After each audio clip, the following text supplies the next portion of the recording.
Sir আপনি আমার সবসময় পাশে থেকেছেন, সমস্ত বিপদে আমার পাশে থেকেছেন। আমাকে যদি আপনার এই সামান্য কাজে লাগাতে পারি, আপনার পরিবারের কাজে লাগাতে পারি, ম্যামের এই সামান্য কাজে লাগাতে পারি, তাহলে আমি নিজেকে ধন্য বলে মনে করব স্যার। আপনি যখন বলছেন তখন আমি এখানেই থাকবো স্যার। ব্যাস আমি নিশ্চিন্ত হয়ে গেলাম। Nothing like it. মোহর তাহলে এখানে থাকবে। আর আহির, তুমি তাহলে একবার শঙ্কর সাথে কথা বলে নিও। হ্যাঁ অফকোর্স, সেটা আমি বলবই। স্যার আপনাদের অসুবিধা থাকলে আমাকে বলবেন, আমি সেদিনই চলে যাব। ঘর খোঁজার দায়িত্বটাও আমি নিজেই নেব, কিন্তু প্লিজ শঙ্কর কাছে আমাকে জোর করে পাঠানোর চেষ্টা করবেন না। শঙ্কর সঙ্গে মিসআন্ডারস্ট্যান্ডিং খোঁজানোর চেষ্টা করবেন না। তাছাড়া শঙ্কর সঙ্গে তো আমার কোনো মিসআন্ডারস্ট্যান্ডিং হয়নি। শঙ্কর মতামতের সঙ্গে আমার মতামত মিলছে না। এত সাংঘাতিক ব্যবধান নিয়ে দুটো মানুষ একসঙ্গে থাকতে পারে না স্যার। তাছাড়া থাকা উচিত নয়। শঙ্কর সেটা মনে হয়েছে, আর আমারও সেটাই মনে হয়েছে। আর আমি খুব ঠান্ডা মাথায় সিদ্ধান্তটা নিয়েছি স্যার। একটা কথা বলবো, এতদিন জাস্ট বলছি আর কি, এতদিন শঙ্কর সাথে ছিলে, দুম করে ছেড়ে দিয়ে চলে আসতে কষ্ট হবে না? হয়তো হবে, তবে আমার কাছে অনেক বেশি দামি আমার আত্মসম্মান। শঙ্কর কাছে থাকলে আমার আত্মসম্মানে ধাক্কা লাগতো। ইনফ্যাক্ট বৌদি ভাইয়ের ঘটনাতেই লেগেছে। আমি আর ওই বিষয়টাকে বাড়াতে চাই না স্যার, তা একেবারে সত্যি কথাগুলোই বলছি। মোহর, তোমার কথা বুঝতে পারছি। তাছাড়া আমরা সবাই জানি যে তুমি মিথ্যে কথা কখনো বলো না। তবে কি জানো তো, কিছু কিছু সত্যি না নিজের মধ্যে রেখে দিতে হয়। আমি তো কাউকে বলতে যাচ্ছি না ম্যাম। আপনারা জিজ্ঞেস করলেন, আপনারা আমার কাছের লোক, তাই জন্যই বললাম। শঙ্করকে কি বলবে? এটাই বলবো যেটা আমি আপনাদেরকে বললাম। এত মতামতের ফারাক থাকলে দুজনের মানুষের একসঙ্গে থাকা উচিত নয় স্যার।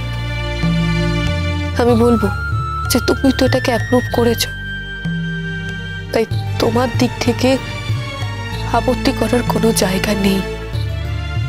আমি আর একসঙ্গে থাকতে পারবো না, কিছুতেই পারবো না। আমাকে জোর করে সিদ্ধান্ত নিতে হবে একা থাকার। আমার মনটা একদম ভেঙে গেছে স্যার, একদম ভেঙে গেছে।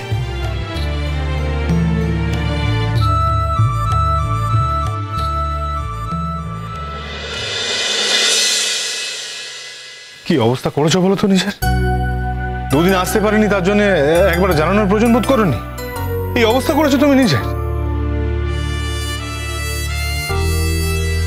আমি তো ভালোই আছি শঙ্খ। হ্যাঁ ভালো আছি, দেখতে পাচ্ছি তুমি কত ভালো আছো। এটাকে ভালো থাকা বলে, তাই না?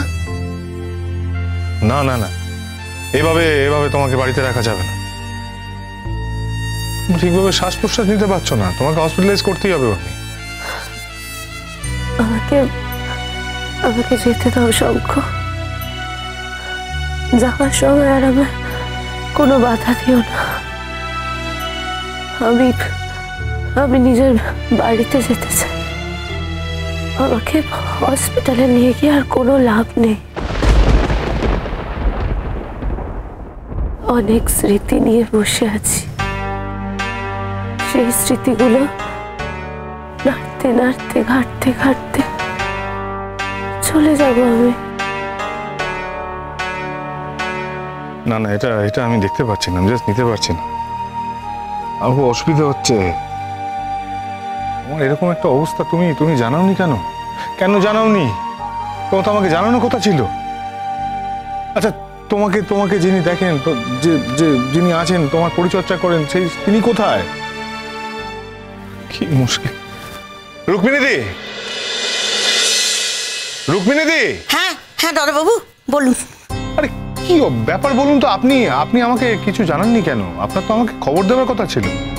আপনার দিদিমণির এই অবস্থা, এই শরীরের অবস্থা, ও তো ঠিকভাবে শ্বাস দিতে পারছে না। এই কি অবস্থা? এরকম তো ছিল না, আমি যখন গেছিলাম তখন তো অনেক সুস্থ ছিল। আপনি আমাকে এইটুকু জানাবেন না? 1000 বার বলেছিলাম, কিন্তু দিদি আমাকে তো কিরা দিয়েছে, বলেছে কাউকে কিচ্ছু বলতে পারবে না।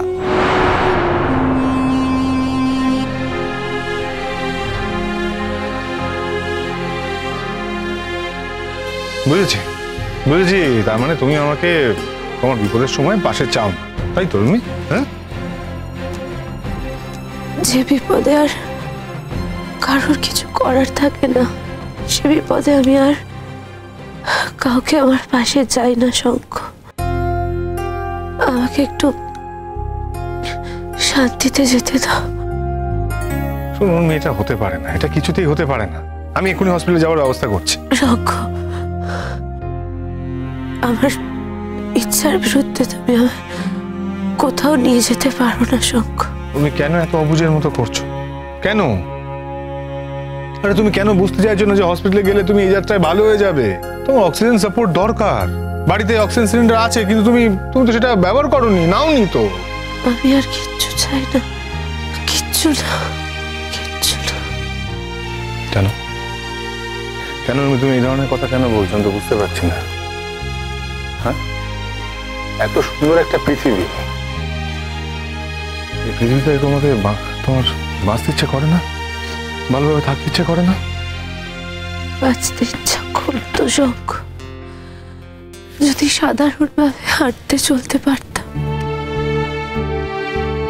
আমি তো সেগুলো কিছুই পারছি না। আমি তো একটা ইনভ্যালিড। ঘরে শুয়ে থাকা ছাড়া তো এখন আমি কিছুই পারি না শঙ্খ। আর জানলা দিয়ে বাইরের পৃথিবীটাকে দেখতে দেখতে আমি ক্লান্ত হয়ে পড়েছি শঙ্খ। এই পৃথিবীর ওপর আমার আর কোনো মায়া নেই শঙ্খ। আমি চলে যেতে চাই।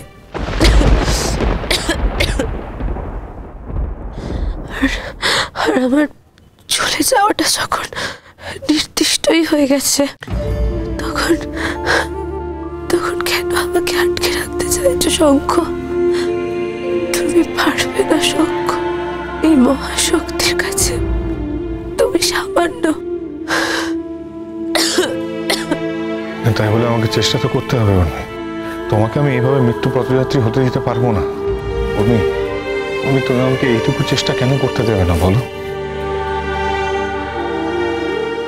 মোহর কেমন আছে?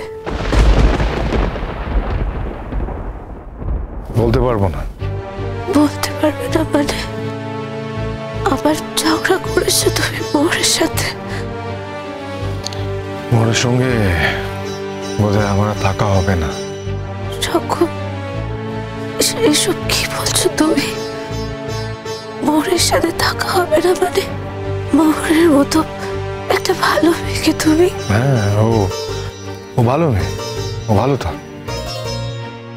আমি তো ভালো ছেলে নই, তাই আমার সঙ্গে ওর এত বড় ভুল তুমি জীবনেও করো না শঙ্খ। মোহর তোমার কাছে লক্ষ্মী। ওর সাথে তুমি ঝগড়াঝাটি মিটিয়ে আবার ওর কাছে ফিরে গেছিলে। তুমি যেমন ওকে ছাড়া থাকতে পারবে না, তেমন মোহরও তোমাকে ছাড়া থাকতে পারবে না শঙ্খ। আসলে তোমরা তো একে অপরকে ছেড়ে ভালো থাকো না, এটা জানার পরেও তুমি মোহরকে কষ্ট দিও না প্লিজ। কি হয়েছে শঙ্খ? আবার আমাকে নিয়ে কোনো প্রবলেম? না না, তোমাকে নিয়ে আর কি হবে? তোমাকে নিয়ে কিছু হয়। প্রত্যেকবার মোর একটা করে ভুল করে, আর তার দায়ভার, তার সমস্ত কিছু আমার উপর এসে পড়ে। তখন আমি কোনো কিছু বলতে যাই, তখন ও শুধু আমার সাথে তর্ক করে, ভীষণ হুজ্জুতি করে। ওর বক্তব্য যে ও পৃথিবীর একমাত্র উদার মনা মানুষ, পৃথিবীর সব থেকে উদার মানুষ, আর আমি হচ্ছি ঠিক অপোজিটটা। আমি হচ্ছি conservative, the most conservative person in the world. Okay কোনো কিছু বলতে গেলেও সেটা নিয়ে তর্ক করবে, ওর বক্তব্য যে ও সেটা করেনি। এমন একটা ঘটনা ঘটিয়ে ফেলেছে না যে কি বলবো, আমি আমার বলার কোনো জায়গা নেই। ওই ঘটনাটা ওই ইনিশিয়েট করেছে, ও যদি ওটা না করতো তাহলে ওরকম কিছু হতো না। এটা নিয়ে যখন আমি বলতে যাচ্ছি ও তখন বলছে যে হ্যাঁ আমি যা করেছি ঠিক করেছি। এটা কোনো মানে আছে?